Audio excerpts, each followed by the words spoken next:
Est-ce que tu penses que la voile traditionnelle est inaccessible? Inaccessible? Ouais. Non, elle est très accessible même. Il suffit juste d'être à l'écoute, ne pas avoir peur, faire confiance au patron, aux autres yoleurs, à son équipage. C'est accessible pour tout le monde. Bah, à la base, au Robert, on était là 4 yoles. Là, enfin, 4 associations. Là, on est 2 cette année. Et même avant, il y a des années, on était 6. Et même si on prend l'ensemble de la flottille, là, on est les dernières, je crois. Même l'année d'avant, on était 16, puis 15. Alors qu'il y a des années, il y avait au moins 21 yoles. Et aussi, les associations sont en difficulté, donc de moins en moins d'argent.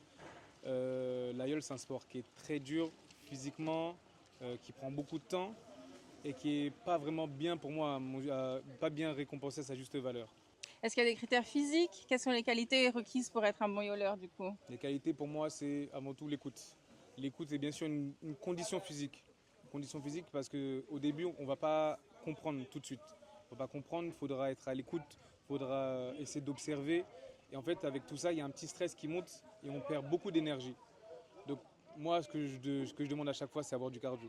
Donc fais du cardio, renforce-toi, poids du corps, juste pour ne pas trop souffrir sur l'aïeul et être assez à l'aise pour écouter ton patron, écouter les conseils et puis voilà quoi. Ok, pour clôturer, qu'est-ce qu'on peut te souhaiter pour cette saison? Moi, me souhaiter franchement que ça se passe bien, que notre équipage continue de s'améliorer, qu'on continue nos entraînements, qu'on lâche pas, de la même volonté, on prend les mêmes et on recommence et droit devant, hein. Ok, merci.